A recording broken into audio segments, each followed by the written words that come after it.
اعوذ باللہ من الشیطان الرجیم بسم اللہ الرحمن الرحیم۔ پوری سلطنت کی قیمت ایک گلاس پانی۔ ہارون رشید ایک مرتبہ اپنے دربار میں بیٹھے ہوئے تھے، پینے کے لیے پانی منگوایا۔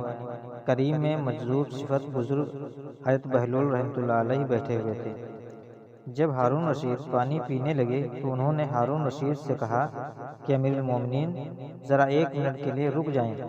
وہ رک گئے اور پوچھا کہ کیا بات ہے؟ انہوں نے کہا کہ امیر المومنین میں آپ سے ایک سوال کرنا چاہتا ہوں، وہ یہ ہے کہ آپ کو اس وقت پیاس لگی رہی ہے اور آپ پانی کا گلاس آپ کے ہاتھ میں ہے۔ یہ بتائیں کہ اگر آپ کو ایسی ہی پیاس لگی ہو اور آپ کسی صحرا یا جنگل میں ہوں اور وہاں پانی موجود نہ ہو اور پیاس کی شدت بہت زیادہ ہو تو آپ 1 گلاس پانی حاصل کرنے کے لیے کتنی دولت خرچ کر دیں گے؟ ہارون رشید نے جواب دیا کہ اگر شدید پیاس کے عالم میں پانی نہ ملے تو چونکہ پانی نہ ملنے کی صورت میں موت ہے تو اپنی جان بچانے کے لیے میرے پاس جتنی دولت ہوگی خرچ کر دوں گا تاکہ جان بچ جائے۔ یہ جواب سننے کے بعد حضرت بہلول مجذوب رحمۃ اللہ علیہ نے فرمایا کہ اب آپ بسم اللہ پڑھ کر پانی پی لیجئے۔ جب بادشاہ پانی پی چکے تو حضرت بہلول مجذوب رحمۃ اللہ علیہ نے فرمایا کہ امیر المومنین میں ایک سوال اور کرنا چاہتا ہوں۔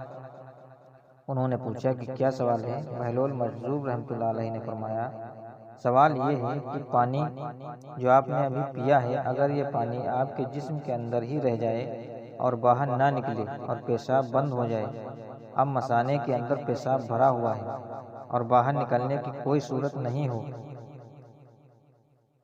اس کو باہر نکلنے کے لیے، تو کتنی دولت خرچ کر دیں گے؟ ہارون رشید نے جواب دیا کہ اگر پیشاب نہ آئے بلکہ پیشاب آنا بند ہو جائے اور مثانہ پیشاب سے بھر جائے تو یہ صورت بھی ناقابل برداشت ہے، اس لیے کہ اگر کوئی شخص اس کے علاج کے لیے جتنی دولت مانگے گا میں اس کو دے دوں گا، حتیٰ کہ اگر کوئی شخص پوری سلطنت بھی مانگے تو میں دے دوں گا۔ بہلول رحمۃ اللہ علیہ نے فرمایا کہ امیر المومنین اس کے ذریعہ میں یہ حقیقت بتانا چاہتا ہوں کہ آپ کی پوری سلطنت کی قیمت 1 گلاس پانی پینے اور اس کو باہر نکالنے کے برابر بھی نہیں ہے، لیکن اللہ تعالیٰ نے آپ کو سارا نظام مفت میں دے رکھا ہے۔ مفت میں پانی مل رہا ہے اور مفت میں خارج ہو رہا ہے، اس کے خارج کرنے کے لیے کوئی قیمت اور کوئی پریشانی نہیں ہے۔